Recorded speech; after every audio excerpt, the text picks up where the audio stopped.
At my mom's funeral, my dad was traveling with his mistress.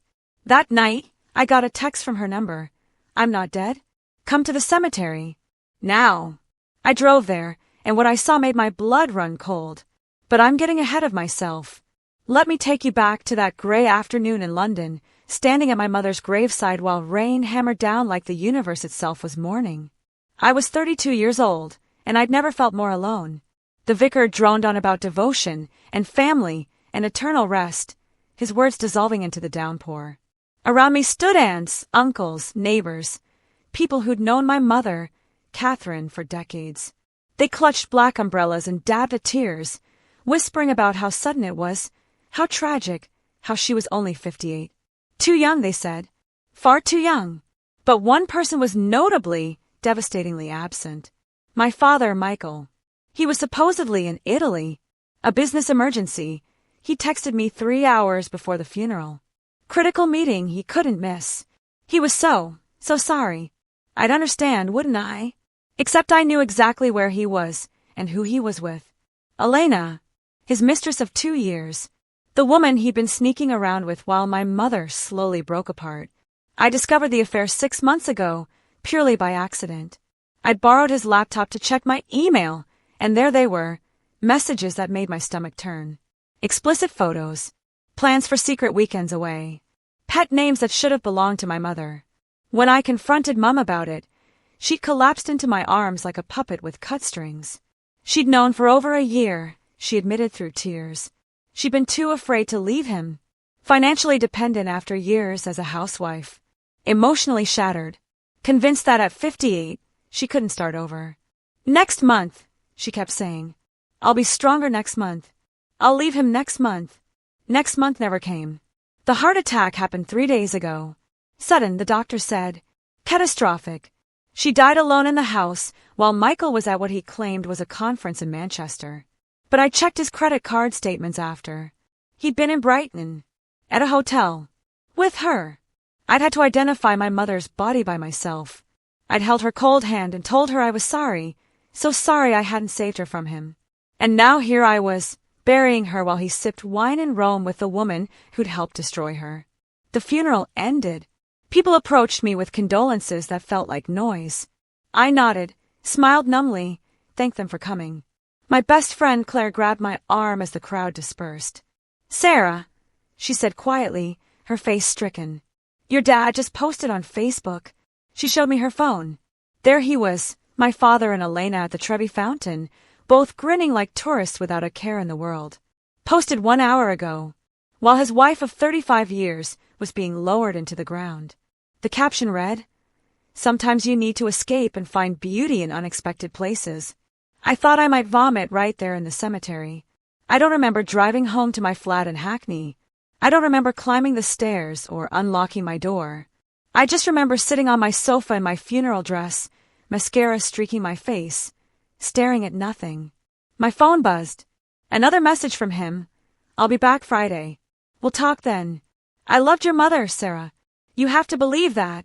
I wanted to throw the phone across the room. I wanted to scream. I wanted to call him and tell him exactly what kind of monster he was.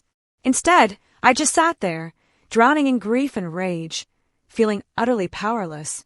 That's when my phone buzzed again. A text message. From my mother's number. I stared at the screen, my heart stuttering, for words that made no sense. "I'm not dead. Come to the cemetery. Now." My hand started shaking, so violently I nearly dropped the phone. This had to be a mistake. A glitch. Some horrific trick my grief-addled brain was playing on me. My mother was dead. I'd seen her body. I'd watched her coffin descend into the earth just hours ago. But there was her name on my screen. Catherine Harris. Her number.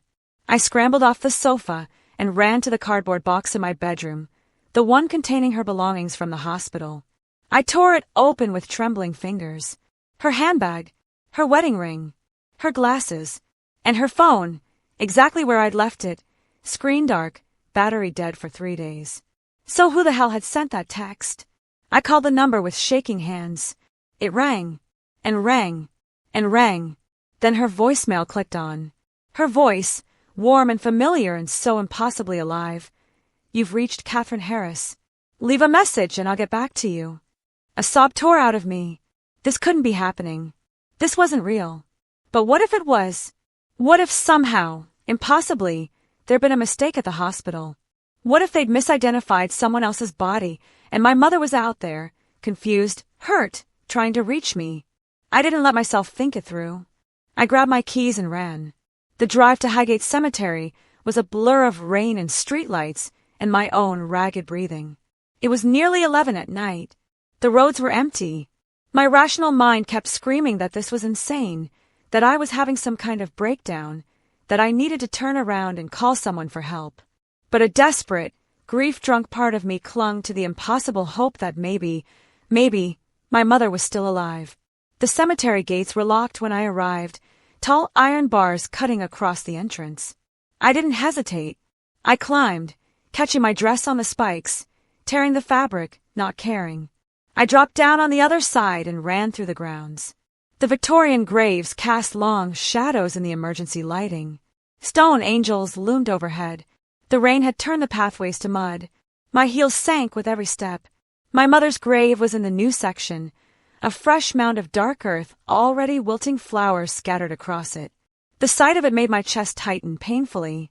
And then I saw someone standing beside it. A woman, illuminated by the glow of her phone, staring down at the grave. But it wasn't my mother. It was Elena.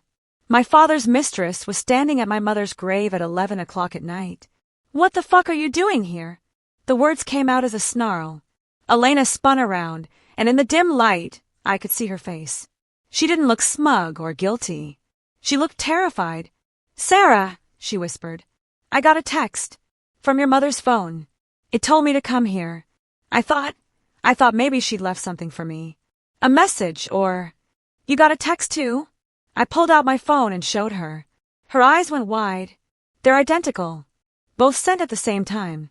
We stared at each other across the grave. Two women who should have been enemies, both trembling in the rain. Then my phone buzzed again. Another message from my mother's number. Just one word this time. "Dig." Elena's voice was barely audible over the rain. "Your mother called me the day before she died. She said she knew everything about the affair. And she said if anything happened to her, I should look in her grave." "You're insane if you think I'm digging up my mother's grave," I said. But even as the words left my mouth, I knew I was going to do it. Because something was very, very wrong here. Elena reached into her bag and pulled out a small gardening shovel. She'd come prepared, which made her either incredibly suspicious or incredibly brave. "Your mother was terrified when she called me," Elena said, kneeling beside the grave and driving the shovel into the soft earth at the edge. "She said your father was dangerous, that I needed to get away from him before it was too late. I thought she was just a jealous wife trying to scare me off." "Then why are you here?" I demanded, dropping to my knees beside her and starting to dig with my bare hands. "Because she died the next day," Elena's voice cracked. "And I've had this horrible feeling ever since that maybe she wasn't crazy. That maybe she was trying to warn me about something real." We dug in silence, rain soaking us both to the bone. The earth was still loose from the burial, coming away in heavy clumps. My fingernails filled with mud. My funeral dress was ruined. I didn't care. The shovel hit something solid with a dull thunk. We both froze. It wasn't the coffin. We weren't deep enough yet. It was something else. Something metal. With shaking hands, I pulled it free. A metal box, about the size of a shoebox, wrapped in layers of plastic. My mother's handwriting was on the lid in permanent marker. For Sarah. I tore off the plastic and opened it. Inside were 3 things. A USB drive, a burner phone, and a letter folded into a neat square. My mother's handwriting again, my name across the front. "Read it," Elena whispered. I unfolded the letter, holding my phone's flashlight over it with trembling hands. And as I read the words aloud, my entire world shifted beneath me. "My darling Sarah, if you're reading this, I'm dead, and it wasn't a heart attack. Your father has been poisoning me for the past 6 months. Slowly, carefully. I didn't realize until 2 weeks ago when I went to the doctor for exhaustion and they found trace amounts of arsenic in my blood work." The words swam in front of my eyes. I forced myself to keep reading. "I couldn't go to the police. Michael has friends there, connections from his work. He'd know. And he'd finished the job. This USB has copies of everything. My medical records showing the poisoning, his search history about undetectable poisons, messages between him and Elena discussing my life insurance payout, pound 500, 000, that would be his if I died. I looked up at Elena. She'd gone pale as death. Elena didn't know about the poison. I continued, my voice shaking now, but she knew he wanted me gone. She's a victim too in her way. I'm leaving this evidence for you, because you're the only one I trust. But I'm also leaving it for her, because she needs to know what kind of man she's involved with. The letter went on, detailing how my father planned to marry Elena once my mother was dead, then eventually do the same to her when he needed money again. Get justice, Sarah. For both of us. The letter ended with my mother's signature, the same looping handwriting I'd seen on birthday cards and school notes my entire life. For a long moment, neither of us could speak. The rain pounded down. My hands clutched the letter, so tightly the paper began to tear. He killed her, I whispered. My father murdered my mother. For money. Elena was crying now, silent tears streaming down her face. I didn't know. I swear to God, I didn't know. He never said anything about. My phone rang, cutting her off. My father's name lit up the screen. Calling from Italy, or so I thought. Elena's phone rang at the exact same moment. Same caller. I answered with shaking hands. My father's voice came through cold and unfamiliar, stripped of any pretense of warmth. I know where you are. Both of you. I can see you on the cemetery cameras. Come to the house. Now. Or I'll make sure you join, Catherine. The line went dead. Elena's face had drained of all color. He's not in Rome. He was never in Rome. And I realized with growing horror that the Facebook post, the photo at the Trevi Fountain, those could have been taken months ago. Posted to establish an alibi, while he was actually right here in London. Watching us, we drove to my childhood home in silence. Elena in the passenger seat, clutching the metal box. Me gripping the steering wheel, so tightly my knuckles went white. The house loomed ahead, a Victorian semi in Hampstead worth over £2 million. The house my mother had cleaned and decorated and loved. The house where she'd been slowly poisoned to death. My key still worked. The lock clicked open with a sound that made my stomach drop. Inside, something was wrong.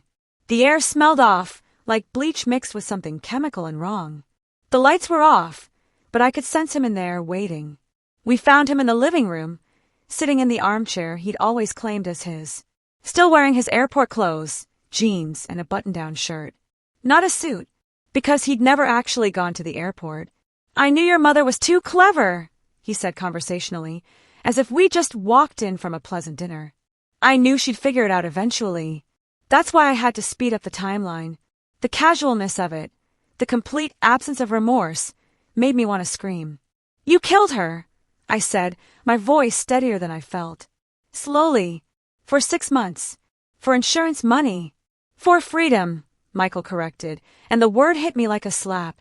Your mother was a millstone around my neck. Nagging. Depressing. Constantly threatening to expose the affair. The life insurance was just a bonus. I'd already get the house, her pension, everything. And once I married Elena... He stopped, his gaze sliding to Elena. Something sharp entered his expression. You do have family money, don't you? Your father owns that property development company in Manchester. Elena's face went white. She told him about an inheritance. £3 million from her father's estate, held in trust until she married. You were going to kill me too, Elena whispered. That was always the plan. Eventually, Michael admitted with a shrug that made my blood run cold. Not right away. Had to look believable. Maybe a tragic car accident in a few years. Or a fall down the stairs. These things happen, you know. But first, I need to deal with the situation. He stood up, and that's when I saw what he'd been holding. A syringe. Clear liquid inside. Same thing I gave Catherine, he said almost proudly. Concentrated arsenic mixed with sedatives. She went peacefully in her sleep thinking she was having a heart attack. You'll both go the same way. Found together, apparent suicide pact. 2 women devastated by grief and guilt over an affair. The police will eat it up. He took a step toward us, and I realized with horror that he'd thought this through. He had an answer for everything. A plan for every contingency. But I had the USB drive clutched behind my back. I had the evidence. I just needed to survive long enough to use it. Except I've already sent copies of everything on this USB to the police. I lied, pulling the drive out and holding it up. Timed email. If I don't cancel it in the next 10 minutes, everything goes to Detective Inspector Morrison at Scotland Yard. Michael froze. His eyes narrowed. You're lying. Am I? I forced myself to meet his gaze without blinking. You're the one who taught me to always have a backup plan. You really think I'd come here without one? I watched him calculate, weighing his options. His hand tightened on the syringe. You didn't send anything, he said slowly, but there was uncertainty in his voice now. Because if you had, you wouldn't be here. You'd be at a police station. You came here to confront me because you're angry and stupid and... She didn't send it. Elena interrupted suddenly. But I did. We both looked at her. She pulled out her phone, handshaking, and showed us the screen. A sent email. Evidence of Catherine Harris murder, urgent, sent to 3 different police contacts. Timestamp, 20 minutes ago. I sent it when we were driving here, Elena continued, her voice steady despite the tears streaming down her face. Because I realized something when I read that letter. Catherine wasn't warning me about Michael for her sake. She was warning me for mine. She looked at Michael with something that might have been pity. And she was right about everything. Michael's face changed. The calculated confidence drained away, replaced by something feral and desperate. And that's when Elena dropped the bomb that changed everything. I'm not who you think I am, Michael, Elena said quietly. My father doesn't own a property development company. He's a retired teacher in Tottenham. I live in a council flat. I lied about the inheritance because you kept pressing me about money, and I wanted to impress you. Michael's face went slack with shock. What?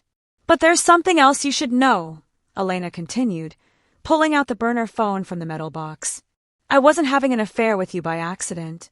Catherine paid me to seduce you. The room went silent except for the rain hammering against the windows. I stared at Elena. What? 6 months ago, when your mother first suspected you were poisoning her, she hired a private investigator, Elena said, turning to me now. That investigator found me. I'm an actress, struggling, desperate for money. Your mother offered me £50,000 to seduce Michael, keep records of everything he said, and help her gather evidence. My mind reeled. My mother had paid someone to be my father's mistress. She didn't want to believe her husband was trying to kill her, Elena said, crying now. She needed proof, so she paid me to be the affair, to be the mistress he'd confide in. And it worked. He told me everything. She powered on the burner phone. Every conversation, every dinner, every time he talked about your mother like she was an inconvenience instead of a human being. It's all here. Recorded. Michael lunged for the phone, but I was ready. My hand was already on my own phone, pressing the panic button, the one linked to emergency police response. The one my mother had insisted I install years ago just in case. The one I'd thought was paranoid at the time. Michael grabbed my wrist, and the syringe clattered to the floor. We struggled, but Elena was there, pulling him back. The 3 of us crashed into the coffee table, and I heard sirens in the distance. You know what the worst part is? I gasped, fighting to break free. Mum loved you. Even after she knew. Even after everything. She gave you chance after chance to stop. To get help. To just be better. And you chose this instead. Michael's face twisted with rage. She was suffocating me. 35 years of nagging and demands and... She was your wife. I screamed. And you murdered her. The sirens were getting closer. Blue lights flashed through the windows.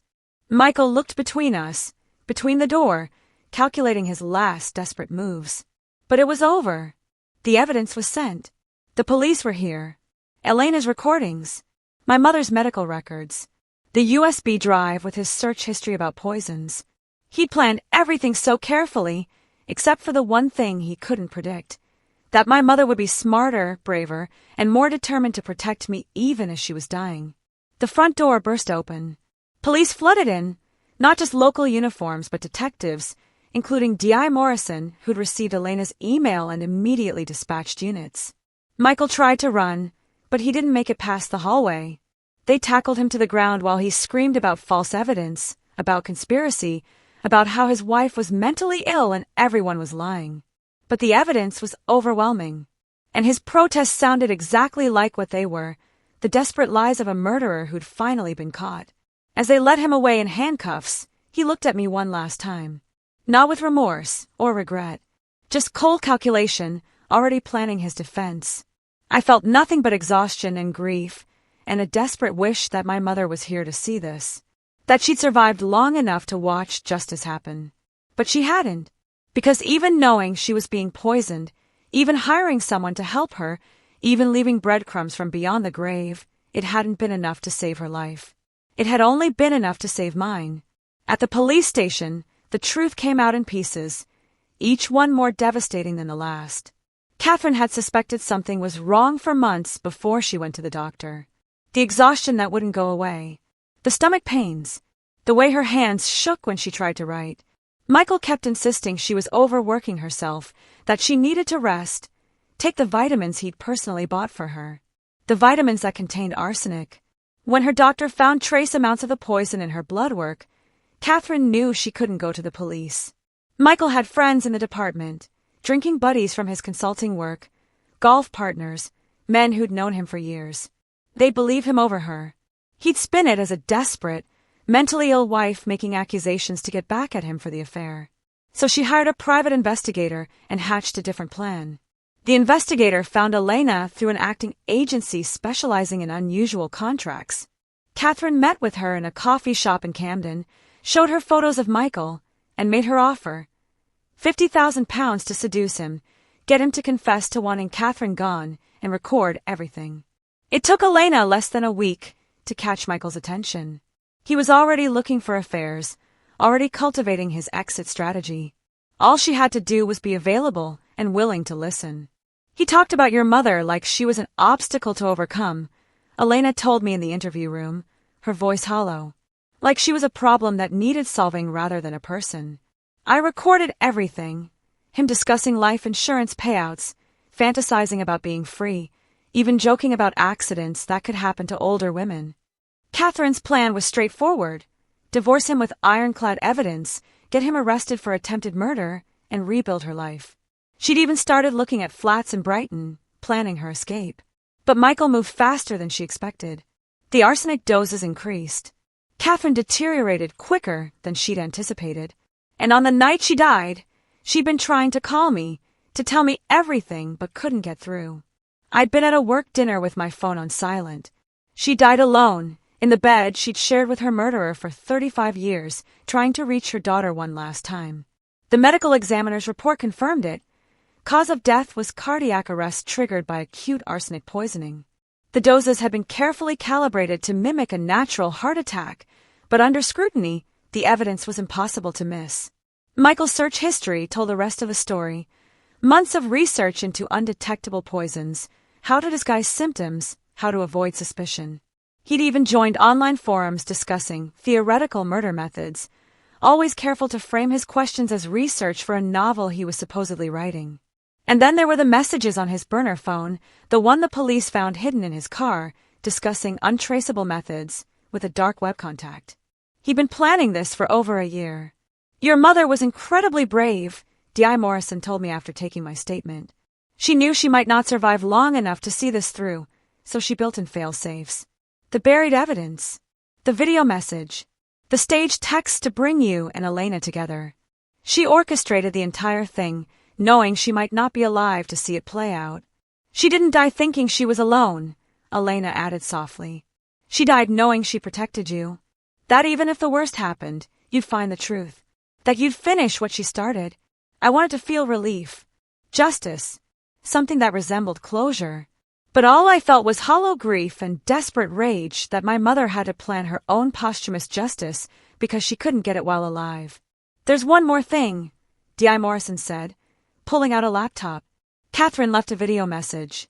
Dated the day before she died. She asked us to show it to you only after the arrest was made. My hands shook as he pressed play. And there was my mother, alive on screen, looking at me one last time. She looked frail in the video, sitting on the edge of her bed with her laptop propped on the dresser. But her eyes were clear and determined. My darling Sarah, she began, and hearing her voice again broke something inside me.